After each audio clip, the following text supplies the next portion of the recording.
Sorry, Kat, welcome back to me, welcome back to Thailand. True Blue Thai here from Thailand. Hope you're doing well. This is one Sao here in Thailand, which is Saturday, and it's game weekend for both our boys and girls, etc. The City ladies are playing on Sunday against Aston Villa at the Etihad, Joel Stadium, and the the men have got a game tomorrow as well, Sunday against away at Palace. So, going into these two games, etc., in fantastic position. Everything's going very, very well for our teams at the moment. Another great weekend last weekend, etc., and City beating Madrid during the midweek, etc., and now we go into playing so we've got Palace as well, which is not going to be easy, but I do fancy Man City win. I'll tell you why. Anyway, so yeah, I just want to big up Rebecca Knapp. Congratulations to you. To signing your contract, etc., until 2026 or 2028. 28, can't be 26. So well done, Rebecca. So for instance, it's didn't realise you had long flowing hair. I'm like, what, is that you? I want to see you tied up. But congratulations to you. Well done. Anyway, so Pep Guardiola was not a part of the press conference yesterday, so because he had personal reasons. Don't understand why everybody wants to sit and buy. Why? What are the personal reasons? It's personal. It's personal. Got nothing to do with anybody. You know, and some people even talk about this divorce. Stop it. Honestly, leave it alone. It's got nothing to... People have personal reasons. My Christ. Why do you have to know the ins and outs of everything what Pep Guardiola's doing? If he's not turning up, that's fine. Pep Lijnders had a day off, etc. The team had a day off, which was really because I thought they were back training, but Pep's given them an extra day off, So for instance, it's so we're very happy for that. The fact that we saw Kolo yesterday, someone different, answered the questions very, very well, very articulate, and we're quite looking forward to the second part. I thought the press conference was quite long as well yesterday as well, which I was really, really impressed about. So overall, very happy about the press conference and what he had to say. So let's go on a little bit about it. So he talked about Rodri and John Stones. Rodri was a bit more clarifying. John Rodri said he's back in training. He's not, for instance, but again, they're taking their time. People talking about, we need a Rodri replacement, blah, blah, blah. Give the guy time. Last time we rushed him back, and last thing we want to do is rush him back. You know, and people talk about his contract. He's going to sign his new contract. I have a 100% feeling about it. A good feeling about it. And it's pure speculation about being off the table and blah blah blah. You know, and I feel we're just being, when we've got to take our time with him, making certain that, for instance, he's 100%. And when he had this setback, etc., which he's going to have setbacks. You've been understanding about this injury he's got, etc. Just like Oscar Bob's had a setback, for instance. But as a runner myself, I went running this morning, etc., for instance, and I don't know whether one is related to another, because I've been out. It was my first run this morning, etc., down to the beach in 2 months, and it was lovely. I could run, and I'm still wearing a bandage on my calf where the issue is. But for instance, I've had problems prior to that. What's it called, on the ball of my foot? I've still got it, so I don't know whether that was, going to the next. I remember I did some physiotherapist because I had a knee injury, a knee problem, etc., for instance, and the lady said, the physiotherapist used to say, imagine drawing a line down your body, for instance, and from the top down to your toe, etc., for instance, and everything's all entwined with each other, and so if something goes and if something's off, etc., it can affect the other thing which is off. So whether my injury had something to do with the ball of my foot, etc., was affecting my calf, I don't know. But with a Rodri, for instance, something's affected me. Could have been something like that. We don't know. I'm not a physical therapist, but I do know things, and certain things are interacted. So people don't move into it, but I wanted Man City to take time with Rodri, and I'm sure he'll be back very soon, but I believe his training is coming on very, very well. So big up Rodri, for instance, and I'm sure he'll be back soon. I saw him at Madrid. He looks a lost figure walking around the Bernabeu, for instance, head down, etc., and I want to see him back, and but I'm sure he will. I've got faith in him coming back, and he will definitely sign a new contract. John Stones, I may fact that good news about John Stones, that he also had had a thigh injury, muscle, but it appears that, for instance, a lot of people with the speculation, he's going to be out for a few weeks now, blah blah blah, serious injury. It appears that it's not very serious at all, and he'll be back soon. Good. So people should stop worrying about that. Stones absent was because a hamstring injury in October. You see, However, addressing in the Friday match, I'm not going to go through that. John Stone had a thigh injury problem, but it wasn't. I'm sure it wasn't too big, and I think he'll be back soon. Rodri is training well and going well. He's looking sharper and sharper. Good. Okay, good news. Tory on Saturday also, the final game for Moto Mamouche Ryan Jurgi, which we already know, really available before they go to the African Cup. Looking ahead to Sunday's, meanwhile, Tory said we are anticipating one of the most demanding games of the season yet. People are actually saying this is going to be the most toughest games Man City have played, and if we come through this one, it'll be a statement win against Palace, for instance, because going to Palace and win. But I saw the Palace against United, and I was hoping for Palace would turn it on against United, but they were poor. United weren't great at all, but Palace were poor, and even though they're fourth in the table, etc., they're not actually, they're not the Palace of old, even though they've got fantastic players. But it's going to be a tough game, it really is. Palace have emerged as one of the most respected and consistent sides in the Premier League over the last 2 years or so ago. The Eagles beat Man City at Wembley. Complete cheat. I'm sorry, the goalkeeper should have been sent off. Ellen Hart should have taken the penalty, but the goalkeeper should have been sent off, etc. Still, everything's gone vague now about that rule about goalkeepers coming out, and I didn't realise that. Everybody thought goalkeeper handled the ball outside, free kick, goalkeeper's off. But no, it appears that, for instance, if the goalkeeper deflects the ball away from the goal, etc., and I'm sorry, did you just make that rule up? Everything that day was conspired against Man City because everybody wanted Palace to win their first major trophy, just like the Newcastle game. My best mate is a Liverpool fan, and he felt that everybody wanted Newcastle to win, and everybody wanted Palace to win. So I'm sorry. I'm still not. Okay, we weren't the best team at that day, but it was the first time in a long time since Palace actually beat us. Oliver Gerson aside, very highly respected, but also, for instance, he's on the periphery by the sounds of it. Whether he's actually going to stay at, for instance, at Palace. He's not an happy bunny at the moment. Side are following an impressive feat, also by claiming community shield by beating Liverpool in August. Palace warmed up at the clash, winning being 3-0 against Shelbourne Road on Thursday night in the European Conference League. So obviously we've got to win, but they only arrested 4 players. Now they did bring a lot of them off at half time, but they only arrested 4 players. So, but they did. So interesting. As part of this part, Tory said City are bracing for a toughest possible challenge in South London. They're a top team and really good. Fourth, Tory added. Difficult to score against them, and they are the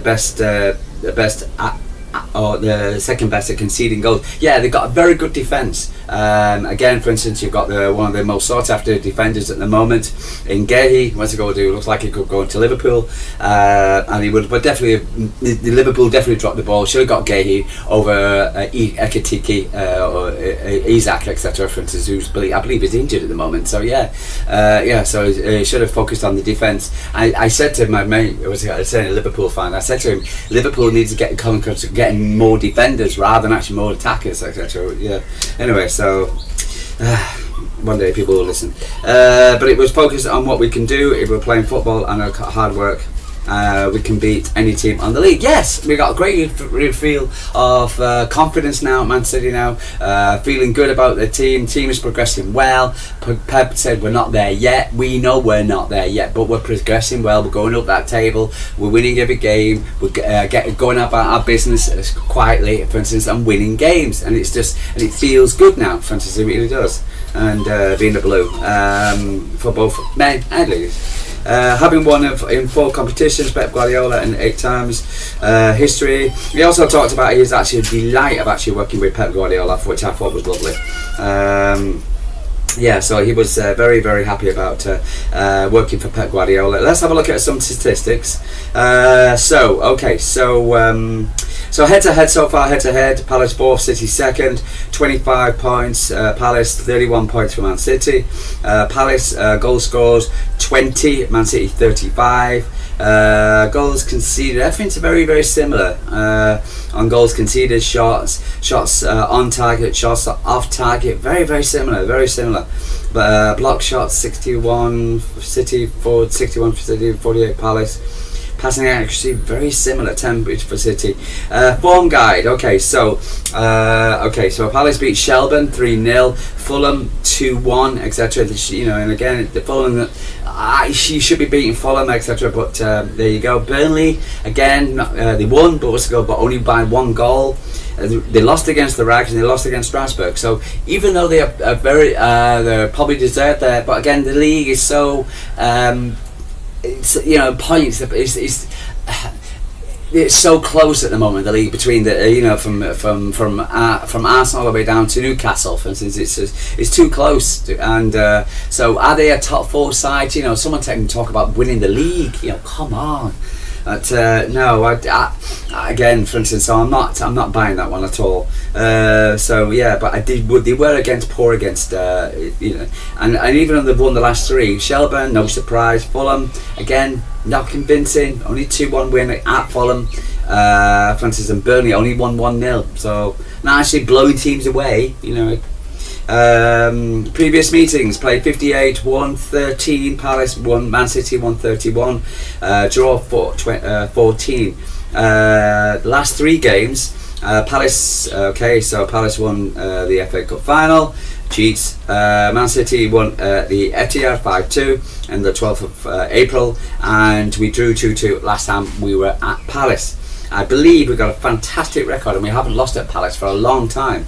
Both teams have scored at least twice in each of the last 4 Premier League meetings between Palace and Man City, and scores 2-2. Again, so I got the feeling a lot of people are actually saying it could be a high scoring game. It could be a 4-3 or 3, like a Fulham game. I don't think so. There could be goals, but I don't think it's going to be that, because City's defence, regardless, again, I've seen it on the media, still yapping about Man City's defence. I thought City's defence is very good at the moment. I don't know what people are saying. Can we concede? Yes, and everybody keeps going back to the Fulham game. Honestly. The guy, for instance, by the way, when Fulham actually played against Palace, how come he didn't score 3 goals? This guy, for instance, or 2 goals or a goal, for instance, this guy who scored a couple of goals against Man City, or is he just having a lucky day? Crystal Palace have opened the scoring in the opening 10 minutes in 4 of the last 6 Premier League meetings with Man City, but failed to go on to win any of these. There you go. So, for instance, they start fast, they get a goal, but they don't win the game. Crystal Palace have won 26 points after 15 Premier League matches this season. Win 7, drawn 5, lost 3. Their best ever start to the campaign is while it's double the total that they had this season at the last season. Palace are the first side to have at least doubled the number of points from their previous campaigns after 15 games since Newcastle 2021-22 and 22-23. Man City are leading the way, yes, of course. 17 of Crystal Palace's last 20 Premier League wins have come from when they have lower than 50% of the possession, with 13 of those coming in 2025. Okay. So, but it's all going. Again, for instance, people are saying it's going to be the toughest game. I expect it's going to be a tough game, but I just don't think I'm not going to be walking in there going, oh my god, this, it's not Madrid, it's not Barcelona, it's not Bayern Munich and whatever. I just feel that, for instance, Man City are in a good position right now, and we can actually go and win the games. So let's have a look. Right, match proof. Let's have a look at the starting lineups for both teams. and then we'll go on to injury news. Injuries. So City starting line is basically I expected what it is already. Palace expected starting lineups is Henderson, Richards, Lacrosse, Gahey, Klein, Wharton, Kamada, Mitchell, Pino, Nikita, and Matea. Good players, very very good players. As far as fitness is concerned, it should be aware as the fitness front of Man City. We already know what Man City's are. On the Palace end, the fans are waiting on bated breath to hear whether Jon Phillips Mateta knee, Ismail Star ankle will be available, but Glasner is hopeful that both pair will be available. The same goes for ill centre back JD Canotti, but flying fullback Daniel Musa has been ruled out until 2026 with a knee injury. Joining Czech Duko, a knee injury. Chai Ria, knee injury. Well, a lot of knee injuries. Rio Cantanas, groin, and Capetta Copo back on the sidelines. Justin Devon also suffered from a luck in the later stages on Thursday's win, but he was a makeshift wing back.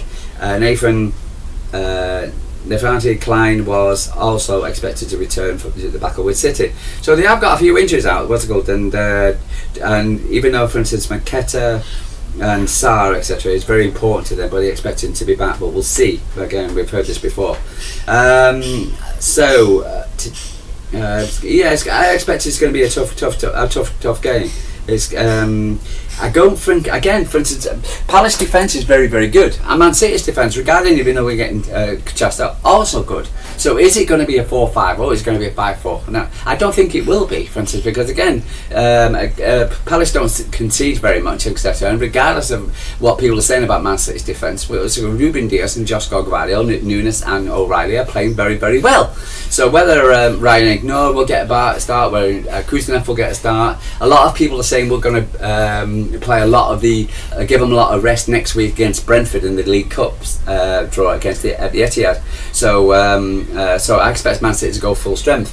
So with the way we've both been playing, I think it will be Man City will have these lot of play. They will try and counter. For instance, if they are faster, and but I just feel that, for instance, Man City have got the edge with Erling Haaland, Ryan Cherky, for instance, Phil Foden at the moment, playing that better. So I think we have the edge to beat them. So I'm actually going for a Man City win, not because of blue eyes, blonde hair. So what's going is pure and simple is because it's something I believe.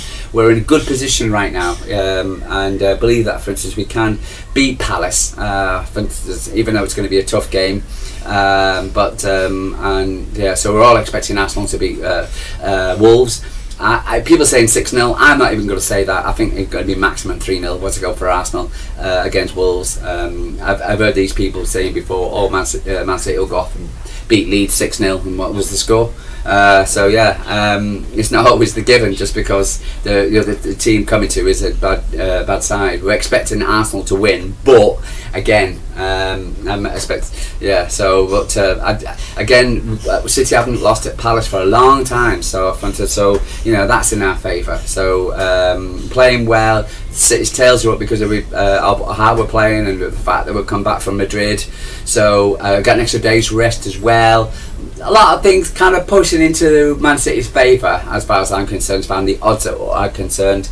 And even though Man City are kind of evens going into the game, by the way, I've actually listened to Talk Crap and they were saying Man City are close to evens going into this game. So to sit there and say that, so I would say that Man City will win the game. I'm going for a 3-1 win. I'm going for a 3-1 win, but I just feel that, for instance, we're not the same team as last season, even when we got a 2-2, and I think even though Palace are a good side, I do think that we have the players to unlock the key and to get the points, and we also know the players know that this is a massive game just as much as the Madrid game was. So, but I think they'll have the tails up, we'll have the mojo back, the players are playing well. And I feel that, for instance, we can go out and beat Palace. So I'm going for a Man City win. Don't know about yourselves, guys. Like and subscribe. Tell me what you're thinking. What's on your mind? Asking me about Thailand if you want, for instance. But Yeah, I'm confident in you coming into the game, or am I just delusional? I'm just going to walk because I predict a Man City game win every time. No, I'm just looking at the odds. I'm not just things about, you know, certain things. When you look at they're missing a few players, the way we're playing at the moment, it's just, you know, pushing the odds towards the away side at the moment, and I just feel that, for instance, we're just too good to beat Palace at the moment. Even though they're a good side, no disrespect, but I just think Man City are better. Anyway, guys, we love you. Leave a tribute letter from Thailand. I'll speak to you tomorrow.